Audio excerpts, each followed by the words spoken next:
It's Monday, March 28th. This is The Gateway. I'm Wayne Pratt.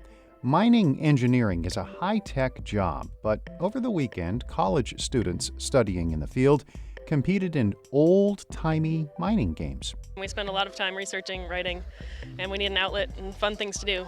You shouldn't research the whole time. You need balance. In just a few minutes, we will visit the annual International Intercollegiate Mining Competition in Rolla. St. Louis County voters could block county executives from holding any outside employment at the risk of forfeiting their office. The measure is on the April 5th ballot. As St. Louis Public Radio's Rachel Lippman reports, supporters make no secret that it is targeted at County Executive Sam Page. The county's charter currently says the executive must devote their, quote, entire time to the duties of the office.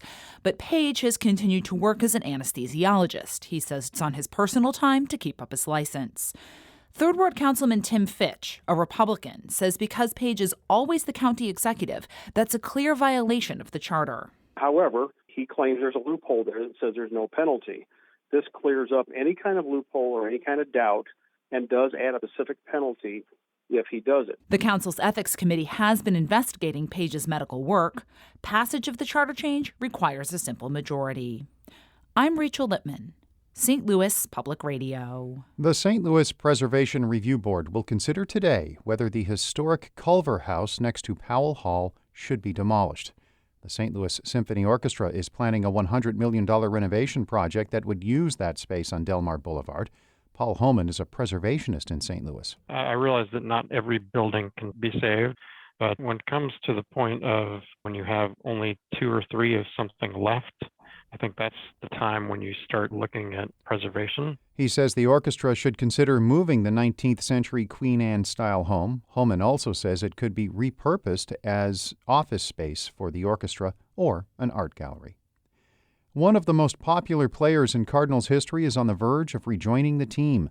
Several outlets, including the Post-Dispatch and MLB.com, report the Cards have agreed to a 1-year deal with Albert Pujols pending a physical. It's a $2.5 million contract. Recently released documents and recordings appear to support claims that secrecy marred the failed effort to privatize St. Louis Lambert International Airport. An attorney involved in a lawsuit against the city disclosed records from nearly 50 meetings of the Airport Advisory Working Group. I spoke with the Midwest Newsroom's Steve Vaucrot, who says the materials suggest the discussion of some issues behind closed doors may have violated Missouri's open records law. They were discussing things like how to message this to the public when it's ready to go for prime time to discuss some of the more pertinent issues. How do they go to the media and to the press and to certain news outlets to discuss it and to address it publicly? Their argument would be that that is not something that you're supposed to be discussing behind closed doors and adds to the environment and the allegations of secrecy around the whole privatization effort, which, as a lot of listeners will know, was one of the big problems behind that whole process. Has there been any response from the working group, the airport, or the city of St. Louis about these allegations?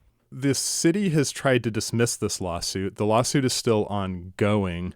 One of the things that the lawyer that's suing the city said is that they have offered to resolve the lawsuit if the city would make an admission that they violated the law with these closed-door meetings. That determination has not been made. I asked the mayor's office if that's something that they would consider. And Mayor Jones was a critic of the process. Mayor Jones, a spokesperson, tells me that they will consider any reasonable effort to resolve a case. They didn't commit one way or the other, but they noted again that Mayor Jones was opposed to this as treasurer and that she would continue to promote transparency in government. I want to give people a clearer picture of just who we're talking about here. So can we run down some of the players involved in all this? Who is named in these documents? The members of the working group were generally named in the document. Some of the more prominent figures in the discussion included Linda Martinez, who was the deputy mayor, Paul Payne, he's the budget director who is also leading the working group. Some of their conversations come into play in some of the documents and recordings that were made available by the attorney in this case. You have lawyers, you have consultants who are part of this. One of the prominent meetings that occurred was one that took place in December of 2019, not long before then Mayor Cruson pulled the plug on this whole process. That was when they were discussing potential conflicts of interest by one of the bidders that had a lot of local ties. There was an extensive discussion about whether St. Louis Aviation Group or STL Aviation Group, whether one of their members had a conflict of interest because he worked previously for Mayor Slay. That individual's name is Jeff Rainford. There was an agreement generally by the committee that there was an appearance of a conflict of interest, but there was some debate over whether there was an actual conflict of interest and what difference that would make. And it was later on in that meeting that Linda Martinez was advocating for them to make a short list of proposers that the group would then evaluate further. How does Rex Sinkfield's name fit into all this? He was providing funding for the whole process leading up to privatization. This was something presumably that he wanted to see happen. There were other people in his orbit who were involved in this process. If you were a proponent of privatization, he was the benefactor to that effort. If you were opposed to it, he was seen as the person helping bankroll what was going on. What's next? Where does it all go from here? So as far as the lawsuit goes, it's going to go through some more procedural motions. There will probably be motions filed. A judge may decide this before it gets to a trial setting or something like that. It also remains to be seen whether the city takes up the lawyer's offer to just resolve the case short of any further proceedings. We don't know that yet. As far as the privatization process, the city has referred to it in court documents related to this case as something that's pretty much over and done with. And given the mayor's stated opposition, it's a little harder to see how this thing pops up again, but who knows? That was the Midwest Newsroom's Steve Ockrott, who goes into much more depth in this story on our website, stlpr.org.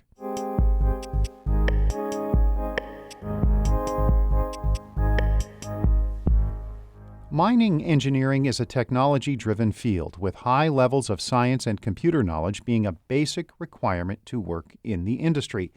But over the weekend, college students from around the world came to Rolla to compete in events that mimic mining practices from a century ago. St. Louis Public Radio's Jonathan Ahl reports on the International Intercollegiate Mining Competition. A college mining student from England is swinging a small sledgehammer over and over again into a spike stuck into a concrete block.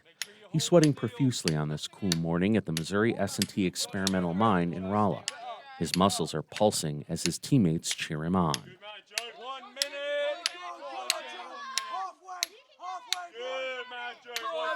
This is the hand steel, one of 7 events in the annual Intercollegiate Mining Competition. The 2022 event is the first one in 3 years because of COVID. Missouri S&T last hosted it in 2014. Schools from as far away as Australia sent teams to compete. The events featuring old-timey mining practices are physically draining, which begs the question, why do this?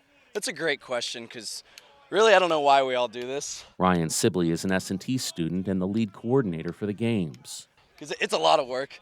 It takes a lot of energy out of us. Most of us are face down after a lot of the events from all the energy we expanded, but getting the chance to be able to see and mingle with all of our other fellow mining students throughout the world is just an absolutely amazing opportunity. It's also an opportunity to take on timed, back-breaking labor, like adding 15 feet onto a mining rail track using nothing but muscles and hammers. Emily Johnson is a graduate student at S&T and one of the competitors. She says even though the technology is outdated, it helps her understand the roots and history of her industry. And this is one of the programs where you're able to actually go out into a mine and actually try all these things that people for centuries have been doing in mines. So it's pretty nice to be able to see how everything has evolved from what we do every day in classes to what they used to do way back in the day and meet other people who enjoy it as well. Getting out from behind a computer screen and out of the lab is also part of the attraction for Johnson's teammate, Rachel Bauer. It definitely plays into my education. It's good to have an outlet. We're all PhD students, and we spend a lot of time researching, writing, and we need an outlet and fun things to do. You shouldn't research the whole time. You need balance. What's it like hanging out with colleagues from around the world, too? So much fun. I've met so many great people. Another event is hand-mucking. Teams of 5 push a huge mine cart down a track, then use shovels to fill it with dirt, gravel, and debris known as muck, and push the full cart back down the track. Neil Miller is a sophomore mining engineering major at the South Dakota School of Mines and Technology. After his hand-mucking team finished, he collapsed in the mud from exhaustion. Despite that fatigue, he says it was worth it, especially to remember the origin of the games.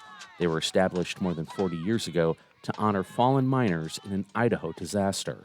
The Sunshine Mine. So the main reason these events are around are as a remembrance to all those miners that perished during that disaster. So, that's personally why I do it. It's also a lot of fun. You build a lot of team building skills, camaraderie. Mining students seem to revel in the fellowship of their chosen field, and that they are somewhat considered outsiders in the world of science and technology. Molly Gordon is the captain of the team from the Camborne School of Mine in Penryn, England. She says the nature of being a miner is what attracted her to it. I think it's just for me, it's just very niche and unique, and it's very essential, but people don't actually know about it. It's just a very interesting topic, and I was always interested in doing engineering, but mining just sounded a lot cooler, so that's what I've gone for, and I'm happy I've done it. After this competition, the mining students will head back to classes and labs with sore muscles, smiles on their faces, and a better understanding of the origins of their industry. In Rolla, I'm Jonathan Aul, St. Louis Public Radio. We have pictures from the Intercollegiate Mining Games on our website, stlpr.org. Our Fred Ehrlich edited that report. Shula Newman is the executive editor of St. Louis Public Radio, a listener-supported service of the University of Missouri-St. Louis. Music by Ryan McNeely of Adult Fur. I'm Wayne Pratt. This has been The Gateway.